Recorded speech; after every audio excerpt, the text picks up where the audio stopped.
Hello, everybody. I have a guest with me today, Kate, who is originally from Australia. I don't know if you saw the post, but basically Kate has had a huge adventure over the last few years and hasn't actually gone back to Australia and is now living in Mallorca, the island near off the coast of Spain. I absolutely love Mallorca. I was just saying to Kate beforehand, I think I've been there 7 or 8 times. It's such a beautiful island with mountains and beautiful coastal lines and quaint little villages. And they've actually set up homes. So I thought it would be great to chat to her today and find out how they did it, what their new life is like, because it wasn't on the plans when they left Australia in 2017. And I'm going to try and keep it to 30 minutes. I'm rubbish because I talk too much and Kate likes to talk as well. So we're going to do our best to keep it to 30 minutes. And if you have any questions while we're chatting, please put them in the comments box. I'm going to make sure I've got that popped up. And you can ask live. And if you're watching on replay, let us know. Just put replay in the comments. And please ask any questions and I can always direct them to Kate. So Kate will be joining me now. Hello. Probably heard me saying we'll do our best to keep it to 30 minutes. Exactly. Hola, ¿cómo estás? I like it. I can't answer that, I'm afraid. Just say muy bien. So let's talk about where you are now, and can you just spin your computer around and show us the beautiful view? It is. Yeah. If you're sitting at home and you sit at the site with 4 walls, you might get. I'm going to walk you out, and then we'll just kind of go around. Hang on, I'll take my head out. Oh, there we go. And then that's the whole Bay of Arcadia kind of out there. So I'm taking my head out of there, but yeah. Anyway. I absolutely love your view. So let's talk about, you're in Mallorca. You bought a farmhouse and 40 acres of land. 20. Oh, I'm doubling it. 20 acres of land. Still. Yeah. And this was never on the cards. So let's rewind to 2017 when you first introduced yourself in the Our Tribe Travels group with an awesome photo. You're about to travel the world. So where did the plan come from and how did you, what was the motivation to go traveling in the first place? I don't know if you've seen the movie Trainspotting, but there's a saying which is, like one life. And so for us, we'd had, not a great kind of 2015, 2016. At the same time, we had an awesome life in Sydney. The house, the cars, the jobs, the friends, all that stuff, the family. But we just felt like we were going around in circles, to be honest with you. And there was some, health stuff going on with family members. And so we just felt we needed to shake things up. Pretty much. Yeah. But it wasn't as easy as that. Never is. No. So it was really dependent on, previously I used to work in the, corporate space, digital space, at consulting firms and digital agencies as a project manager and user experience strategist. But I was a contractor, so it was easy for me just to finish a contract and go. My husband, very different. So he owned, I'll come back to that in a minute, an animal hospital in Sydney for nearly 20 years. So we had to, bring in other people to bolster up the hospital while he wasn't there. And we didn't really have a set date on when we were going to go, whether it was going to happen, because it was all dependent on making sure life would continue in Australia without us. So when you originally went off and you actually did organise all the logistics, had you just planned to go for 1 year, 2 years, or what was the original plan? Well, we had planned to go for about a year and a half, and we our plan had to be very scalable and agile because we didn't know when we were going. So we did actually miss out on the first part of the trip that we planned because we couldn't get out of it. It didn't happen. And then, which was, we kind of wanted to just travel around Europe a bit for the first 2 months and treat it like a big holiday rather than a sabbatical. We'd always decided, though, that we wanted to not move quickly, except for the first 2 months. So we wanted to live in places so we could really experience what it was like. So all we had planned was to move to Aix-en-Provence for 3 months, and we booked an Airbnb, and we planned, you know, the first 2 months of the trip. But we also, you know, purchased a car, a left-hand drive in the UK when we were in Australia. There was a whole lot of work that we'd done beforehand. But the reason why we chose Aix-en-Provence, my husband hadn't been there. He'd been to the south of France a few times, but he speaks French. And I'd been to Aix-en-Provence before, and I just thought, you know, it's a university town. It's not too big. It's close to lots of stuff that we'd want to see, and it's really cute and pretty. No, so and how old is your son then? 7? Was he about 7 then? I can't. No, we left.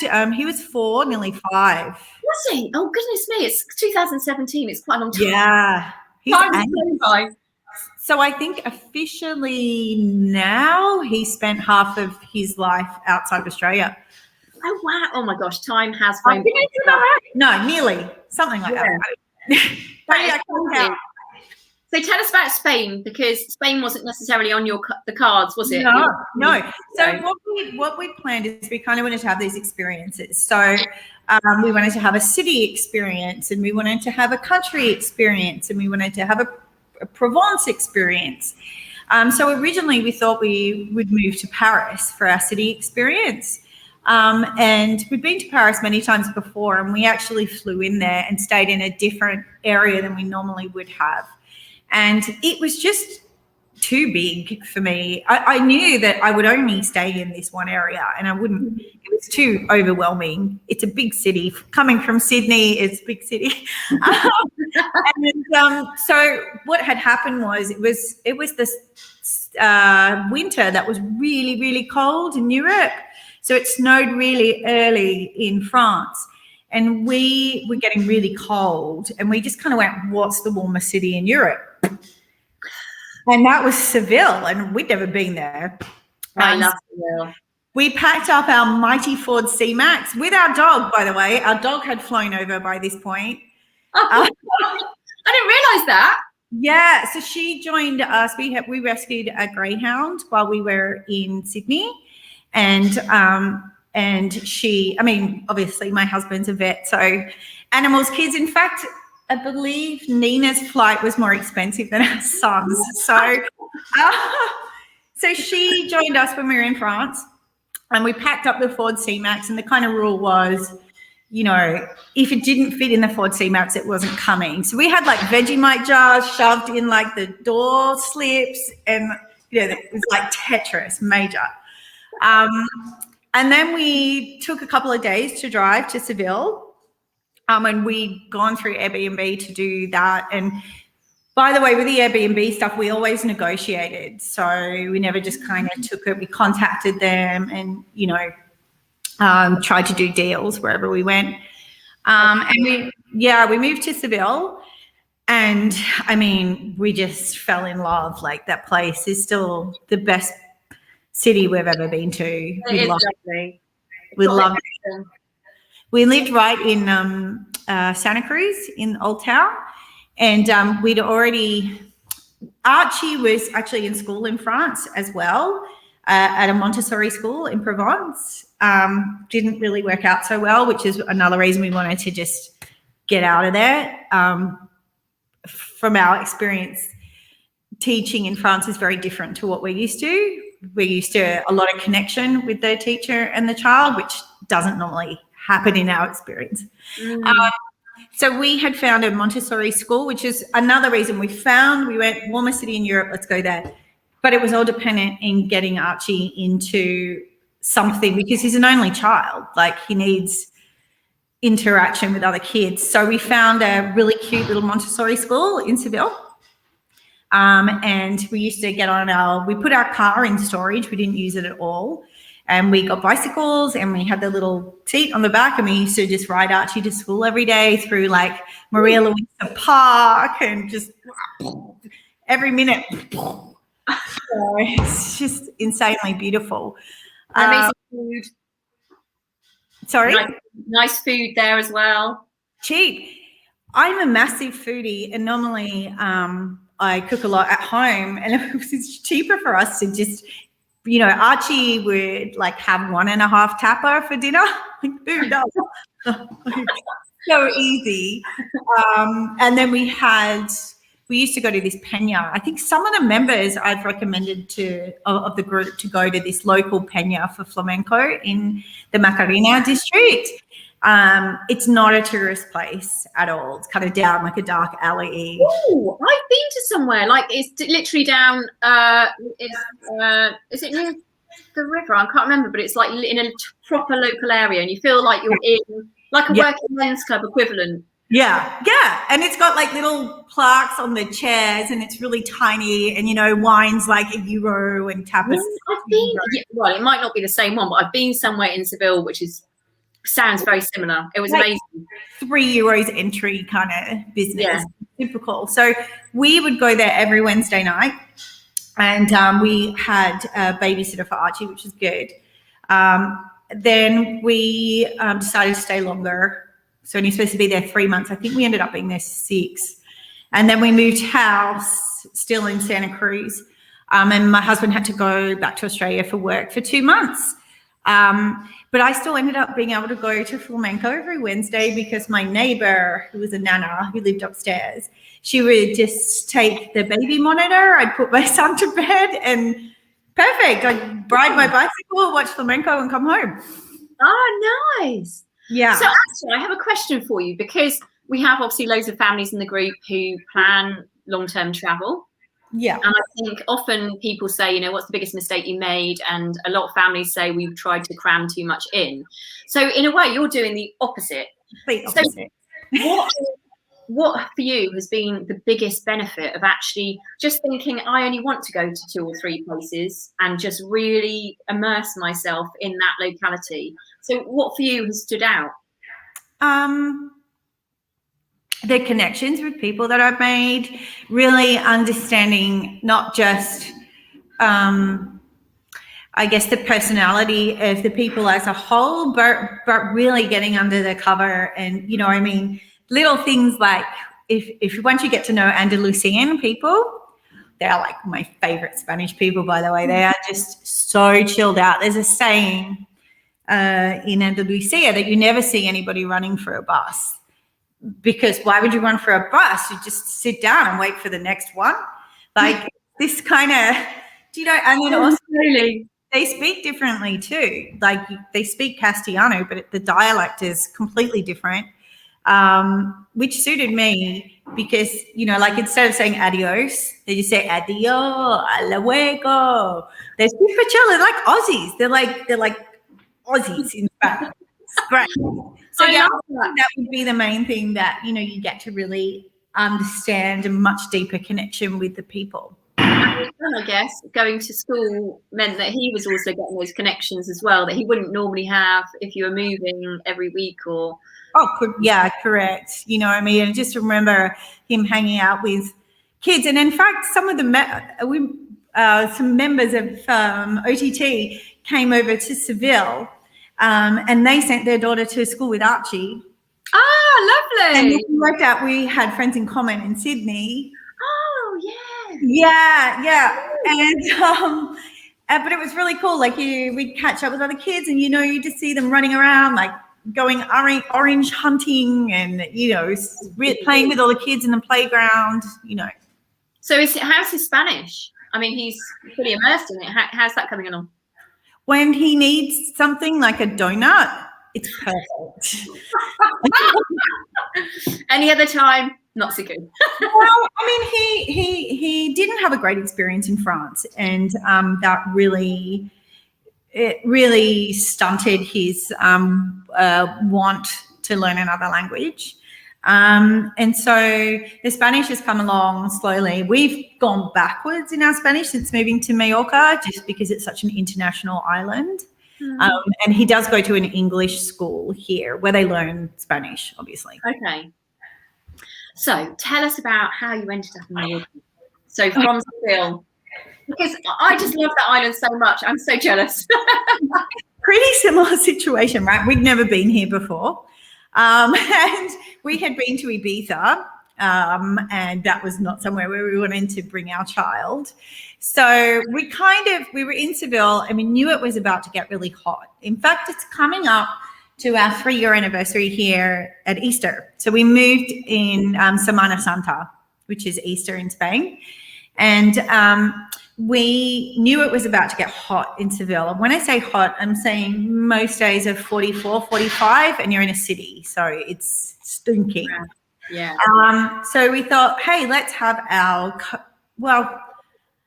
country experience, I guess. And we were missing the sea, just being Aussies. It was just, seen it in a while. So we thought, hey, let's move to Mallorca. We did some reconnaissance. We flew over here once. We'd done a whole lot of research on rentals. And we'd been warned, it's really hard to get a rental. Like there's hardly any available. And we knew we didn't want to go like south, southwest, southeast. It's a busy area.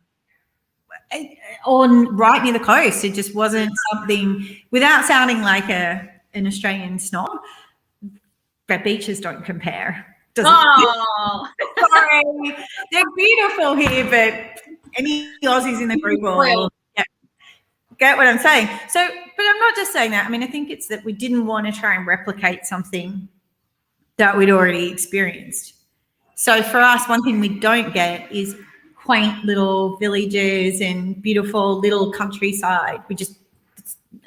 Culture, history, none of these things exist in Australia. So, we came out here, did reconnaissance, and it was maybe not going to happen. So we couldn't find anywhere. No, we'd exhausted the list of the research that we'd done, and I was just like, this is like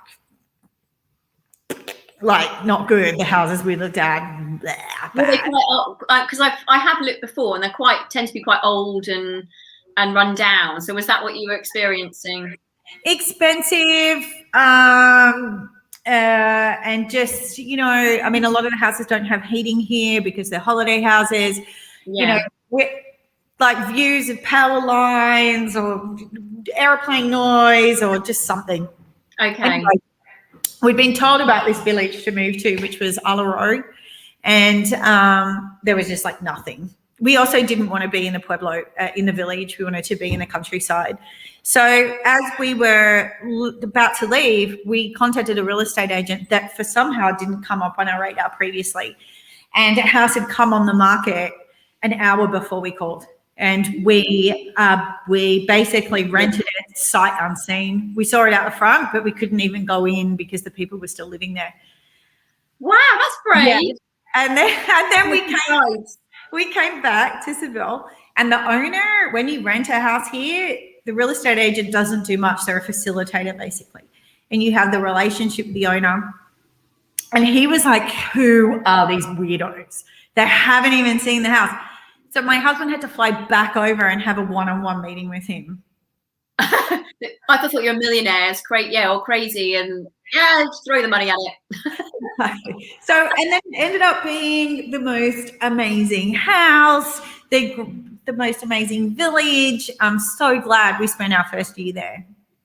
And so how did you end up thinking, right, okay, this is where we want to settle now and buy somewhere? Because that's a big jump, isn't it? It's one thing renting, but buying. I know. We're crazy. We're crazy. So we really, I don't want this to sound bad to anybody that's not, I'm really grateful for, the ability to be able to do the things that we've done, even if it was hard work. Not everybody's in the same situation as us or as fortunate as us. We just kind of sat there, and we'd come from working in Sydney where I had to have, childcare, and, we were working really hard, and, the difference was also, in Sydney, when you get invited somewhere, the immediate thing that you have is that you don't bring your kids. It's the complete opposite here. The caveat would be somebody to say, oh, but don't bring your kids. Like it's a known, if you're invited anywhere here, you bring your grandma, you bring your kids, you bring, like, that's standard. I love it, yeah. For us, you know, that was a big thing, like going and having beers in Town Square, a million kids running everywhere, all the mums, doesn't matter if it's yours, just keep your eye out, you know, just super chill. And I just think for us, that was the big thing, is that we had found something that we didn't want to give up. And go back to, because it would have been a bit of a shock going back. I guess the 9 to 5. Well, it's not really 9 to 5, is it? When you're working hard, it's more like 8 to 7. It's more. Yeah, it's more. It was more. It wasn't even the work going back to. It was just more of the same. Just more of the same conversations.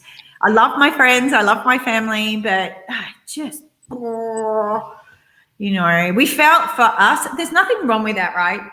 You know, I said this, that we've got really good mates in Sydney, and you know, if they're content with where they're at, that's great. The issue with us is that we felt that we hadn't finished growing as people. So I don't think there's a right or a wrong to that. I mean, for us, it just we weren't happy when we were there. It's like, I always think of the movie Eat, Pray, Love. You know, when she's sort of, that's it, I'm off. I mean, slightly different because she didn't have a family, but it's just going to live in those 3 different places and experiencing something different, and realizing for her that there was more to life than what she was doing for her. And I think that's the whole point for us. Like, you know, we just felt that we needed to grow more as a family, and that we found a place that made us really happy as a family. You know, we really felt that the other thing is that, you know, when I was a kid, we had a lot of freedom. You know, I grew up in Sydney, but I grew up on the like north of Sydney, and we kind of backed onto Ku-ring-gai National Park. And all us kids, you know, every weekend we'd be out in the bush and doing stuff, and the mums would call you. And here we can give him a similar kind of life, which is just not available in Sydney anymore. So, you know. That's so true, actually. We had a lot more independence from, you know, 9 or 10. I remember same thing, going out on my bike. My mum would just say, be back for dinner. Okay, right. So no mobile phones. I think here, you know, it's different at the farm, because where we are, he can't necessarily walk to anybody's house. But when all the kids come here, we've got long-range walkie-talkies. So we just keep one with, like, the girls, and we drink wine. And then we just make the kids go away with the walkie-talkies. We don't see them for a couple of hours, but they can always just call in. Call back. So I'm sure people who are watching will want to know, how do you actually go about, I know it's not easy, but how did you go about purchasing a farmhouse, well, finding it, purchasing it, and then setting up home? Because you're living on a farm, and just tell us, because you've actually sold your business, haven't you, back in Australia? Yeah. And this is the base. Yeah, so we had pre-COVID, pre-fires in Australia. My husband went home to sell their business and to sell some property. And that was a big one, because, you know, the fires happened, and what that did was just no one was buying anything, you know. And then before the fires finished, COVID happened. So what was supposed to take about 4 months took a year. And you were apart, weren't you, for a long time? We were apart for a year. Yeah. Well, Archie and I ended up going back to Australia for Christmas. But, yeah, it was tough, because we just bought the farm. And so my husband left 4 weeks after we moved in. And if you know about buying anything in Spain, like, everything goes wrong. Like everything. So it was a steep learning curve for me. But in regards to purchasing a farm here, we had, you know, the reason why we decided to purchase and not buy was we were in the position that we could, and it financially made sense, because rents are so expensive here. So we treated it as a business decision more than a heart decision. And the finca that we purchased actually has a tourist license on it, which is really hard to get on fincas here in Spain, well, in Mallorca, because it's just they're trying to stop it. But this came with one, so we just mitigate our risk that if we did need to leave, we can do a lot with the farm. Okay. Pre-COVID, the plan was to rent out our house in summer here because, we're fortunate we get to experience the island outside of its peak time. And we were supposed to go on camper van trips around Europe to all the places that we could never go to because it was too far from Australia. But that's not going to happen. That happened. Well, at least you've integrated into the community. You've had your chance to really solidify everything. Yes, I have, and that is a really difficult thing to do here in Mallorca. Couple of reasons. The south is challenging because there's you said yourself, right? The countryside is a completely different place. I think some people have the wrong view of Mallorca and all they see is Palma and the beaches, and it's very German and very English. That's about 10-20% of the island. The rest of the island is not like that. So where we are, as you mentioned when we were talking before, there's the huge mountain range which goes down the west coast, which is called the Tramontana. My property is partially in the Tramontana. So we have about, out of the 20 acres, so 80,000 square meters that we have, about 30 to 40,000 of that is protected Tramontana forest. So I think my favorite part about this island is that it's so diverse and that you can live this country lifestyle that's really dynamic and social and so many other people in the same position as you, and then you're hanging out with like my neighbors who are toothless male kin farmers, and then going to a party and a finca with a food truck. Like, it's just mental. What do you do to earn money now, if you don't mind me asking? Are you using your farmland to create a revenue stream? Yeah, so as I mentioned before, we sold a bunch of stuff and reinvested. So we've also had a massive change of life. There's no fancy cars, there's no fancy handbags, I can't remember the last time I bought a piece of clothing.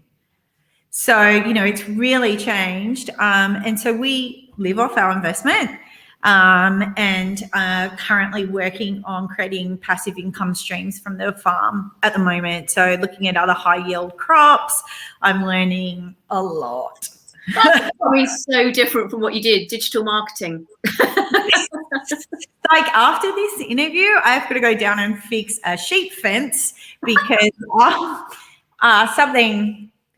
Look, I'm happy to say this. It's going to freak out some people, what I'm about to say, but we have sheep. And with sheep, I've only got a small flock of 14. I can only have one ram, okay? So what happens to the other boys that I have? Yeah, it's not a great fate. So on Tuesday, we're having our first male processed here on the farm. Oh. So I need to have, but my husband and my family, we do eat meat. We don't eat a lot of it, but we do eat meat. And I think, it's where it comes from. Yeah, I suppose it's actually the reality is quite good to teach your kids where meat comes from and rather than the plastic packaging in the supermarket. Correct. So, what we have done though is Archie won't be here at the time that the processing happens. But he knows what's going on. Oh, okay. That's good. So we've had to fix all the fences so that can happen in a peaceful manner. And also because we have to get our sheep sheared soon. So. Oh, wow. So you're going to be doing that yourself as well? No.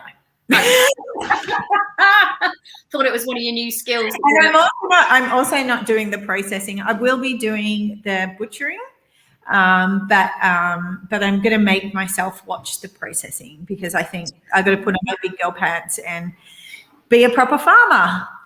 So you actually, because you mentioned earlier you love cooking, so just tell us where we can find you, because you do have an Instagram page, because it's mainly focused on your cooking and that sort of thing, but I'm sure people will warm to you and want to follow your journey, because it's quite unique, isn't it, really? Yeah, it is. I've my handle on Instagram is Finkalicious, and I do teach cooking here on the island, and it started from actually teaching all my friends who can't cook in lockdown virtually. So I even had girls making sourdough that couldn't even boil an egg. So we went through a whole big process. So now I have the ability. I don't do experiential stuff, which is what a lot of people do here on the island. I like to teach people actually how to cook. So when I finished school, I did my apprenticeship as a chef in Sydney. So, well, in Australia. Oh, well, we'll put your handles under this post. And we had quite a few people watching this. It's been amazing. Does anyone who's watching have any questions? And if you're watching in the Our Tribe Travels group, I can see them. I think if they're on the page, I can't. But if you do have any questions, please pop them in.